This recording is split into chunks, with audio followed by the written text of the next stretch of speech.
In today's video, I'm going to teach you how to add a new account in Xero Accounting. By the end, you'll know exactly where to go, what each field means, and a few best practices, so your chart of accounts stays clean and useful. Start on your Xero dashboard and open the accounting menu. This is where you'll find the tools that control how your financial information is organized. From there, choose Chart of Accounts. Think of this as the master list of buckets where your transactions land. Assets, liabilities, income, and expenses all live here. Next, select Add Account. This opens the form where you'll define the new account. The first choice you'll make is account type. Pick the category that reflects what this account represents in your business. Common options include asset, liability, equity, revenue, and expense.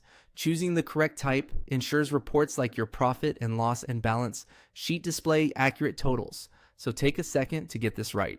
Enter a code for the account. This is the short identifier that appears in lists and reports. Keep it unique and consistent with your existing numbering system. Many businesses group codes by type. For example, 100 to 129 for assets or 600 to 699 for expenses. But use whatever structure your organization already follows to keep things tidy. Add a clear, descriptive name. Make it immediately obvious what the account is for, such as software subscriptions or prepaid insurance, so anyone coding transactions later isn't guessing. If you want to provide extra clarity, use the description field. A brief note on when to use the account or examples of typical transactions can save time and prevent miscoding. Choose the default tax setting for this account. Select the rate that matches how transactions posted here should be treated for GST, VAT, or sales tax in your region. This default helps Xero apply the correct tax automatically, though you can still adjust it on individual transactions if needed.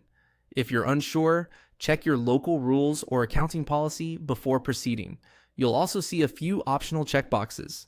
Show on Dashboard Watch List highlights the account's balance on your main dashboard, handy for things you want to monitor closely. Show in expense claims. Makes this account available when employees submit expenses. Enable payments to this account allows payments or receipts to be recorded directly to the account. Use this only when it fits your workflow and policy.